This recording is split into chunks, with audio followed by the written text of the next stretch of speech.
Today, just like a lot of days in the shop, it's very unpredictable.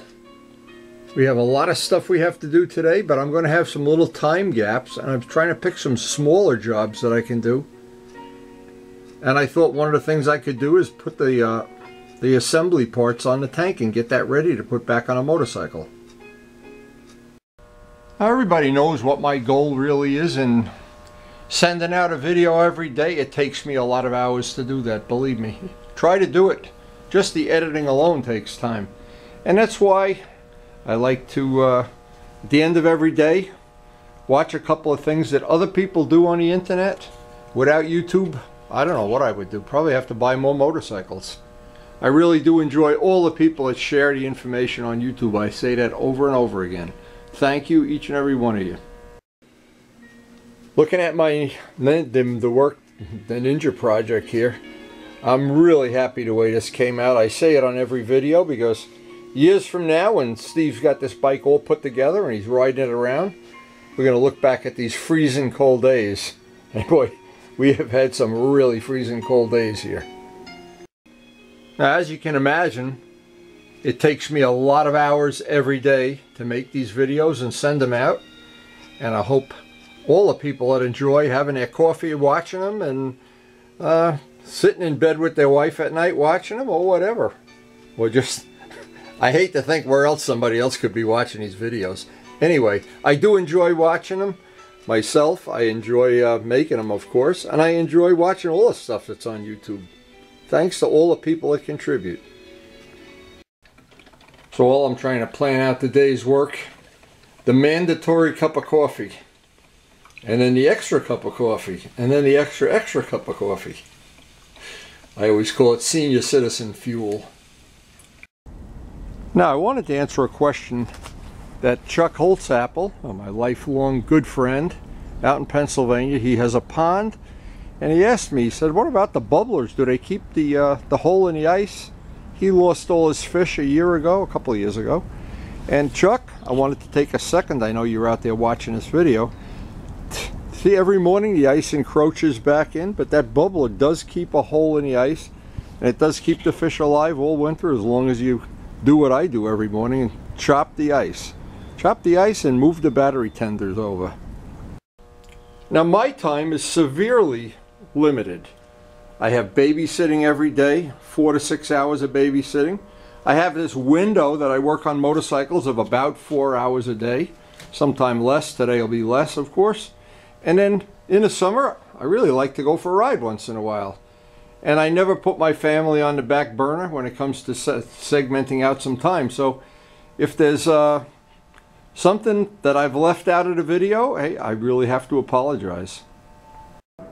And one of the objectives of the video is that it would be as if you were living in Saskatchewan or somewhere, or some of the people from Asia, and you could actually come over every morning and hang out in the shop for a couple hours and see what we're doing. Anyway, and I hope you really enjoyed the video too, but I got to figure out what I'm going to do today. And it's a very valid point. When you have a bunch of motorcycles, even if you have 3 or 4, these are all inexpensive motorcycles. Believe me, these are not 4 Panigales or something, or 8 Panigales or whatever they are. The objective here is that when you have older motorcycles, actually even new ones, there's always something to do. It keeps you from going to the nursing home. So if you're having coffee with us every morning, I appreciate your company. And I really wish it would warm up. I haven't ridden a bike. This might be the longest gap I've ever gone without going for a ride. And a couple of times we could have gone for a ride. I had family things to do, but I'm itching to get riding again. You know, when you come in from out of that cold, this is the best part of the day. Absolutely the best part of the day. Karen will be down soon. We'll have our great breakfast together, and then I'm ready to start a day's work. So the first thing I wanted to do this morning, I have the hardware from the FZR restoration. I have the gas cap. These are the Chinese replicas that are about $20. We've had this for many years. They don't leak. They don't do anything silly. And the nice thing is you don't need a key to get them out. So if somebody wants to steal your gas, they don't have to break the lock, among other things. Anyway, we got a lot of hardware here. What I wanted to do, I wanted to pass this on before I changed this, here's what I've seen happen when we get to this point. Wherever I have screws in here, try to keep the paint out of the threads. Just a little detail. I don't know why I'm fussy about that. I've been very fussy about changing out the tape so I don't get a lot of, or not a lot, any garbage in there. I don't want anything in there. And so what I want to do is the first thing, get those screws out. I'll go get the Allen wrench, get the screws out. Any new screws that I'm going to put in, I'm going to use either number one brand new bolts, which I have plenty. And if I don't have brand new ones, the ones that are unique to this motorcycle, I'll take each one and polish it on a polishing wheel as I put this together. So it's a small project today, something I can handle in terms of fitting it into the daily schedule. If I get the gas cap on, I can get, see, I don't have the problem is I don't have the new O-rings for this. That's a problem. I wanted to get them. Luciano gave me the little brand new washers that go around the petcock, which if you use the old ones, I don't know. I really don't want to have any problems with this bike. I really want to, when that summer day comes and the pond melts, I want to be off. So anyway, that if I can get that all done today, that'll be another step. And I always count like a restoration is climbing up a ladder. It's one step after another, one step after another. And at the top, you have the motorcycle. You get to go ride it. Kind of a good deal. But this is even a better deal. Start the day off with a cup of coffee. If you're having your coffee, right now, so am I. And then we'll get ready to get this day underway. Now, it's truly a small detail to replace the bolts, or even little things like this of putting, these are just dummy blind bolts, so that paint doesn't go down in there. It's just me. It's just, I even put one in the vent because there's an overflow vent here that vents out the back. There's a tube inside the tank.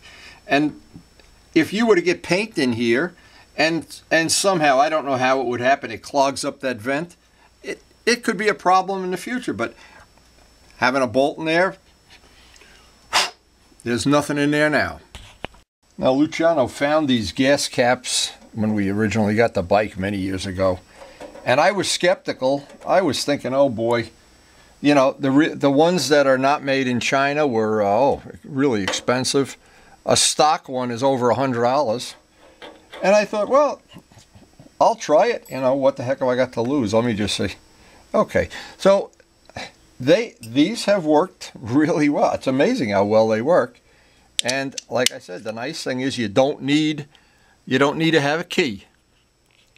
And as I always say, all these restorations are just a question of 1,000 little details.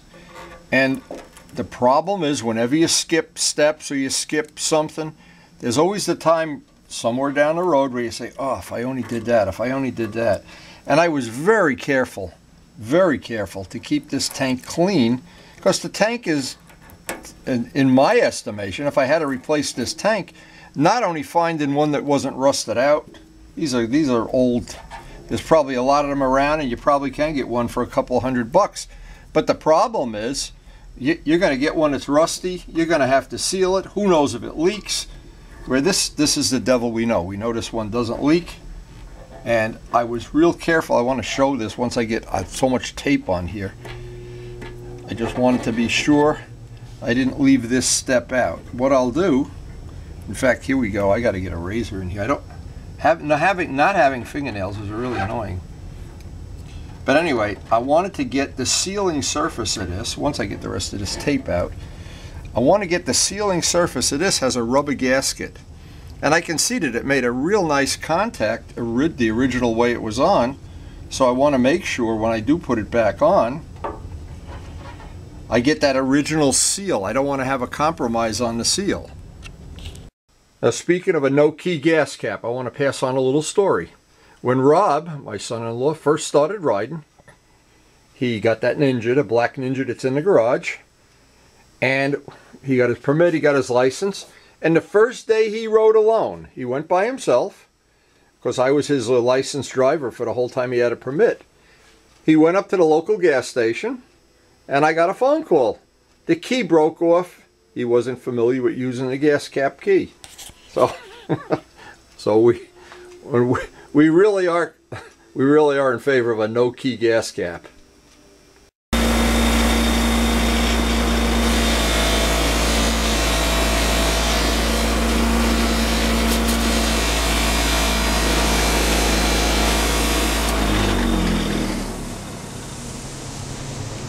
Now what I'm doing with every bolt, just trying to clean everything up, get it back together, better than new.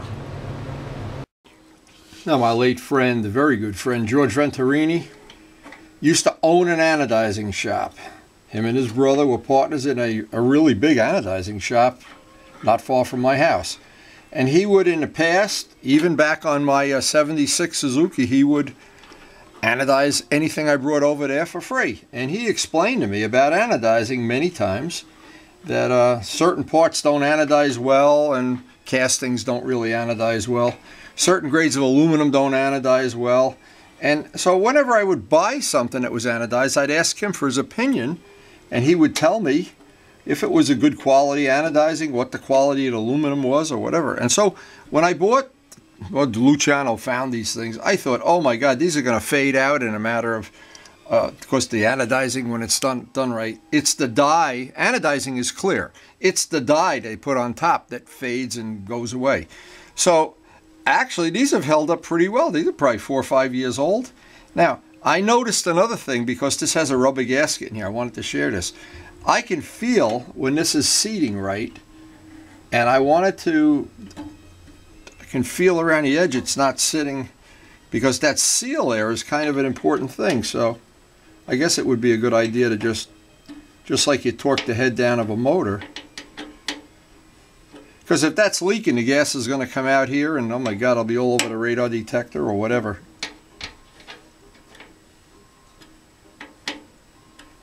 Okay, so that I was really happy to say that and what I think I'll do, what I did when I originally put this on, I didn't want to have any chance it would leak it around here. I put some gasket sealer around the edge where it joins the paint. I don't know if I'm going to do it this time, because it didn't leak. Maybe it didn't leak because I didn't put the gasket sealer. I'll have to see if that's going to be, if I get even one little drop coming out of it, I'll just run a bead of that Black Magic right around the edge. Now, one of the things I did when I took this apart, I made a little Tupperware tub of all the hardware. And if I get to the point I'm at the end of a day and I have 20 minutes or so, I'm going to go through here and polish it. Or if I don't, I'll polish it one step at a time. Now, I always look at all the little brackets, and maybe some of these I'm going to upgrade. Some of these I don't know. I don't have these screws. I guess they're unique screws. That's a 13 millimeter top. But anyway, I really want to have the hardware like this, that it's just as nice as I can make it. After doing all this work, I just hate to see a rusty screw anywhere. So in the course of doing this buffing job, I got rid of 2 of the older buffers. One of them that was broken, one of them that was just worn out. I'm going to head out to Harbor Freight with some coupons and get some new buffers. So what could be more fun than this? There's a lot of things in life. It's like being a drug addict and you head down to the local drug dealer to get your fix of Harbor Freight buffers. On sale, 25% off. Life is good. Now, one of the things with this fuel tank, because of its unique shape, this big part of it is visible through the polished frame. So in the past, what I've done is I've painted this black. I don't need to paint here. This has got plenty of primer on, but everywhere that you possibly could see it, I'll take a brush. I don't want to paint these areas yet because I don't have the new O-rings. I want to get new O-rings when I seal up the sending unit and the petcock. But I can get this flat black today and get that drying.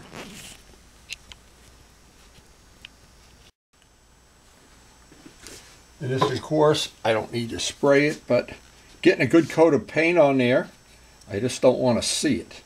Now, it really should be flat black, but I don't have any. I got to pick some up at Lowe's Because what I wanted to do with the fairing, I wanted to use flat black inside the fairing. I didn't want to have gloss black.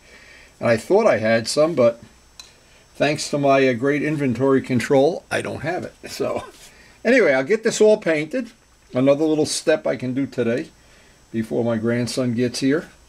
And boy, his front teeth are coming in. He's so happy. Unbelievable. But anyway, I got my buffers. I'm going to get this painted today. I don't know what else I'll be able to get done. I just hope we don't run out of cookies here. Our inventory control on cookies is a little bit better than my inventory control on buffers. Anyway, when you get those 25% coupons, I count buffers as just like inventory parts, like buying toothpaste. Anyway, we're going to get this painted and see how much time we have left today.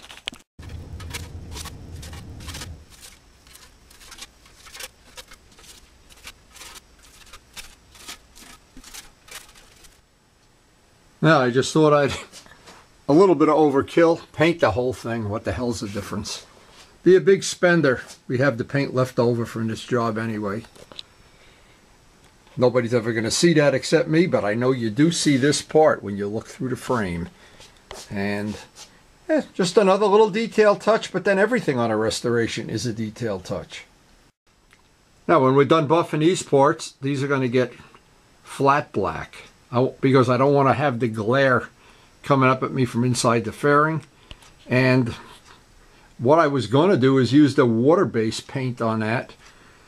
Only so if I drip some out, because it's a very complex shape, it won't ruin the finish, but I haven't made that decision yet. But boy, in the last couple days, we got a lot of stuff done here. We're coming down the home stretch. Once these two parts are buffed, sanded and buffed, and that'll be in the next couple days, hopefully, we'll be ready to start thinking about the final assembly of the motorcycle. But there's still a lot of little details to do. And that's the good news and the bad news. And we still have a couple of months of brutal winter here before we even think about having a really enjoyable ride. Now, I wanted to share a little trick that we used in modeling for many, many years. And just one of the Spitfire models that I made over the course of my modeling career. But you can use that technology, I call it, and it's been called crossover technology. I want to explain what this is. Now, I'm just going to use Steve's Ninja for an example on this. There's certain things, and I personally am not a fan of flat black.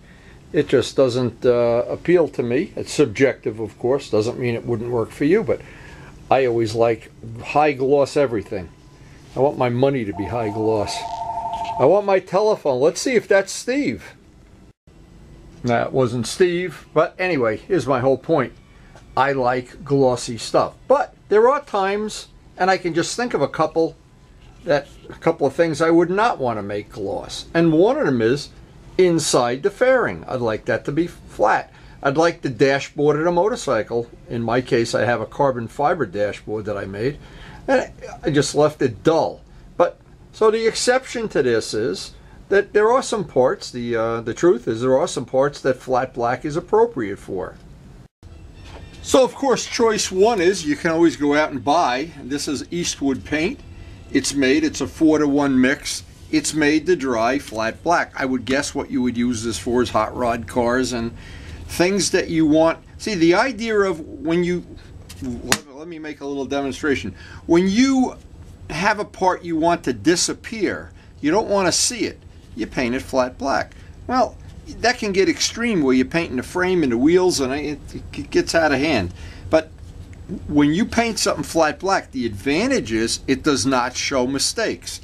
Nothing like when you polish it. If I put a polished flat black and a flat black, the gloss is going to show every little imperfection. That's why we sand out all the coats of clear. But anyway, I wanted to make a little demo here. This might be something you'd want to consider. Now, Glenn bought this to do a helmet. We did a helmet with this. It dried flat black. If I remember right, he was not crazy about the way it looked, and we painted it over. Maybe my memory's failing me. But anyway, I know because I've asked him over at Gavin's what's the deal with the flat black paint or the flat clear? It's more money for the flat paint than the other. Well, it's got ingredients in it. Well, let me show you a modeling trick that we used for many years. Now this is just for general information, because I know a lot of people that have not worked for paint companies or done paint development or painted for 50 years might not know this. This is ordinary, out of the can, no thinner, black paint. Now what's going to happen, this is something you can keep in mind. If you put on what I'll call a wet coat, even with a brush. Now, what's going to happen, if you want this to dry a little not as shiny, what you do is you put fast drying thinner in the paint first. Don't use any high gloss thinner, just put a fast drying thinner, the primer thinner. So, and then what'll happen is, and I'm just going to do another little test here just to demonstrate. The one that you put the fast drying thinner is going to dry just a little more dull. But that's not the trick that I want to show. I'll do one of these later. But what I want to show is I want to take a little bit of black paint and mix a little bit of talcum powder with it. And it'll dry a lot flatter. Now in the world of model planes, you would typically use this to make inside the cockpit area, the dashboard, the anti-glare panel right in front of the cockpit. But in motorcycling, you could use this. I'm thinking the framework that holds the fairing. I may do this, I don't know.